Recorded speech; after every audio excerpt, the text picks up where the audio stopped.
فقط یو څو ورځې وړاندې دوی د افغان جګړې د ختمولو د پیروسې پر اخري کناره توقف وکړ. هر څه ونړېدل او دا ډیره ښه وه چې رښتیا یې وویل. د طالبانو سره مذاکرات نور مړه سول.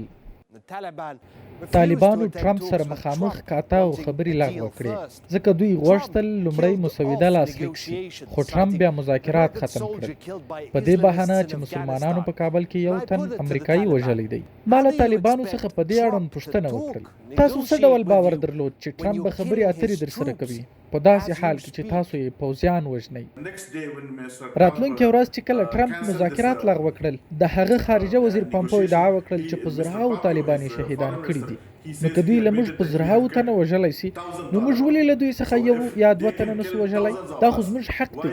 موږ باید له ځان څخه دفاع وکړو. موږ مجبور یو چې له خپل ولس څخه دفاع وکړو. موږ باید د بې ګناه ولسي وګړو څخه دفاع وکړو چې هر چیرته دوی حمله کوي، چې هر چیرته دوی بمونه غورځوي، موږ به د خپل ولس د خوږ پوښتنه کوو. طالبان وایي دوی له خپل ځان څخه د دفاع حق لري. هوکې په خپل هیواد دوی د یوه بهرني یرغل پر وړاندې جګړه کوي او امریکایان بیا وایي چې دوی یې په لسهاوو پوځیان او ولسي وګړي وژلي دي. په مقابل کې بیا دوی طالبان وژني. دا هغه جګړه نه ده چې دوی یې غواړي او نه دا جګړه دوی په زور ګټلی شي، لکن دوی نه اصلا غواړي او نه کولی شي چې دا جګړه پرېږدي. جګړه پر موږ راتپل سوې ده. دا خو امریکایي عسکر دي چې په افغانستان کې دي. دا د اسلامي امارت پوځیان یا عسکر نه دي چې واشنګټن ته پسې ورغلي وي. دوی پر موږ جنگ راتپلی دی، لکن اوس هم موږ دوی ته په افغانستان کې د امن راوستلو لپاره د خبرو اترو او مذاکراتو وړاندیز کوو.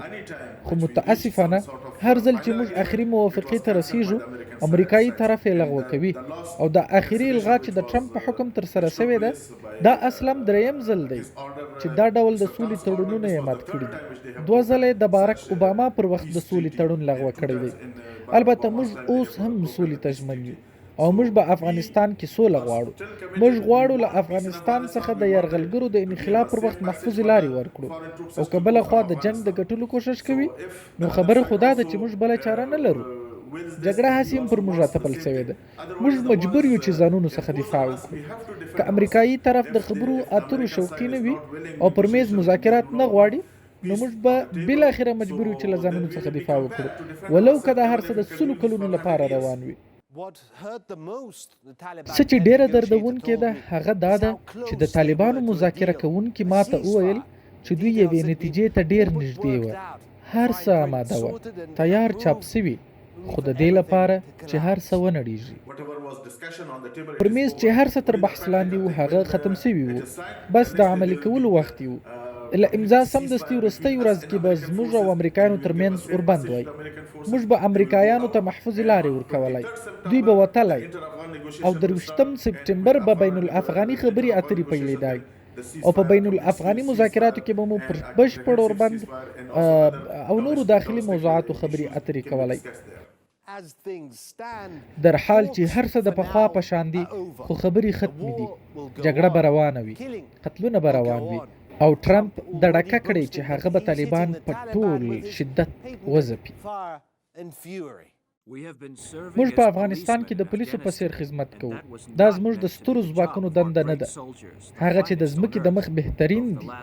په تیرو 4 ورځو کې موږ خپل دشمنان د تیرو 10 کلونو په پرتله په شدت ځپلي دي. د سلیم عقل اټکل خو دا دی چې واشنګټن به د هر څه کولو وروسته بیا هم خبرو ته حاضرېږي، له طالبانو سره مذاکرات او خبرو اترو ته.